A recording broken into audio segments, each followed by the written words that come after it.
அரசியல் மற்றும் சினிமா உலகில் முத்திரை பதித்த விஜயகாந்த் உடல்நலக்குறைவு காரணமாக நேற்று காலை காலமானார். அவருக்கு வயது 71. அவருடைய ஆன்மா சாந்தியடணும் அப்படின்னு நினைக்கிறவங்க இந்த வீடியோக்கு ஒரு லைக் கொடுத்துட்டு தொடர்ந்து இந்த வீடியோவை பாருங்கள்.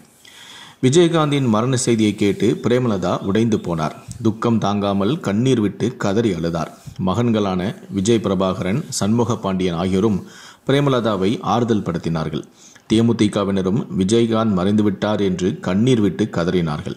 இதையடுத்து மியாட் மருத்துவமனையில் இருந்து விஜயகாந்தின் உடலானது சாலிகிராமம் வீட்டுக்கு கொண்டு வரப்பட்டது. பின்னர் அங்கிருந்து கோயம்பேடில் உள்ள தேமுதிக அலுவலகத்திற்கு கொண்டு செல்லப்பட்டது. தேமுதிக அலுவலகத்திற்கு விஜயகாந்த் உடல் வருகிறது என தெரிந்தவுடன் லட்சக்கணக்கான தொண்டர்கள் அங்கு குவியத் தொடங்கினார்கள். விஜயகாந்த் ஊர்வலமானது சாலிகிராமத்தில் இருந்து கோயம்பேடு வர சுமார் 4 மணி நேரம் எடுத்துக்கொண்டது. கோயம்பேடு அலுவலகத்தில் விடிய விடிய பொதுமக்கள், ரசிகர்கள் விஜயகாந்த் உடலுக்கு அஞ்சலி செலுத்தியும் வந்தனர். கோயம்பேடு பகுதி நெரிசல் மிக்கது என்பதால் விஜயகாந்தின் உடலை பொதுமக்கள் அஞ்சலிக்காக தீவுத்திடல் கொண்டு செல்ல ஏற்பாடும் செய்யப்பட்டது. அதன்படி இன்று காலை 4:50 மணிக்கு விஜயகாந்தின் உடலானது கட்சி அலுவலகத்திலிருந்து தீவுத்திடல் நோக்கி பயணத்தை தொடங்கியது. தற்போது சென்னை தீவுத்திடலுக்கு விஜயகாந்த் உடல் கொண்டு செல்லப்பட்டது. அங்கு பொதுமக்கள், தொண்டர்கள் அஞ்சலி செலுத்துவதற்காக உடலும் வைக்கப்பட்டுள்ளது. முன்னதாக விஜயகாந்தின் உடல் தீவுத்திடல் கொண்டு வரப்படுவது அறிந்து முன்கூட்டியே அவரது ரசிகர்களும் தொண்டர்களும் அங்கு குவியத் தொடங்கினார்கள். எனவே கூட்ட நெரிசலை தவிர்க்க அங்கு முன்னேற்பாடுகளும் செய்யப்பட்டிருந்தன.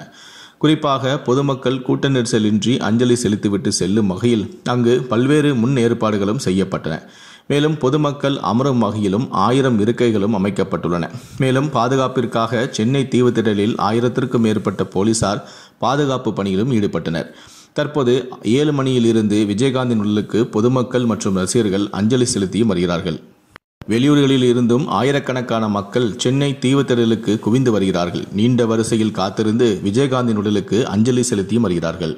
விஜயகாந்தின் உடலானது மதியம் 1 மணி வரை பொதுமக்கள் அஞ்சலிக்காக தீவுத்திடலில் வைக்கப்படும். அதன் பின்னர் இறுதி ஊர்வலம் நடைபெறும். பூந்தமல்லி நெடுஞ்சாலை வழியாக இறுதி ஊர்வலமானது தேமுதிக தலைமை அலுவலகம் சென்றடைந்து அங்கு மாலை 5 மணி அளவில் அரசு மரியாதையுடன் அவரது உடலானது நல்லடக்கமும் செய்யப்படும். இப்போ இந்த அடக்கம் செய்யக்கூடிய விஷயத்தில் நம்ம கேப்டன் ஆசைப்படியே ஒரு அதிசயம் நடந்திருக்கு.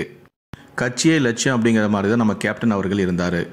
தேமுதிக கட்சியானது அவருடைய இரத்தமாகவும் அவருடைய உணர்வாகவும் இருந்தது. விஜயகாந்துடைய மிகப்பெரிய அடையாளம் தான் கோயம்பேடில் இருக்கக்கூடிய தேமுதிக கட்சி அலுவலகம். அந்த அலுவலகத்தை தான் அவர் அதிக நேரம் ஸ்பெண்ட் பண்ணுவார்.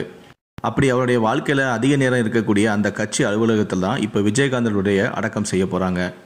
அதிலும் குறிப்பாக இப்போ விஜயகாந்தனுடைய அடக்கம் செய்யக்கூடிய அந்த இடத்துல தான் கட்சி அலுவலகத்துக்கு வரும்போது விஜயகாந்த் தன்னுடைய காரை நிறுத்துவார் அப்படின்னு சொல்கிறாங்க. விஜயகாந்த் அடிக்கடி தான் உயிரோடு இருக்கும்போதே சொல்லுவாராம், நான் இறந்துட்டானா என்னுடைய உடலை நீங்கள் கட்சி அலுவலகத்தை அடக்கம் பண்ணணும், அதுவும் இந்த இடத்துல தான் அடக்கம் பண்ணணும் அப்படின்னு சொல்லி அடிக்கடி தன்னுடைய மனைவிக்கிட்டையும் மகன்கள்கிட்டையும் கட்சிக்காரங்ககிட்டையும் நெருங்கிய நண்பர்கள்கிட்டையும் அடிக்கடி சொல்லிக்கிட்டே இருப்பாராம். அதுவும் அந்த அலுவலகத்தில் இருக்கக்கூடிய கட்சி கொடிக்கம்பம் பக்கத்தில் தான் விஜயகாந்தோடைய உடலை இப்போ அடக்கம் செய்ய போகிறாங்க.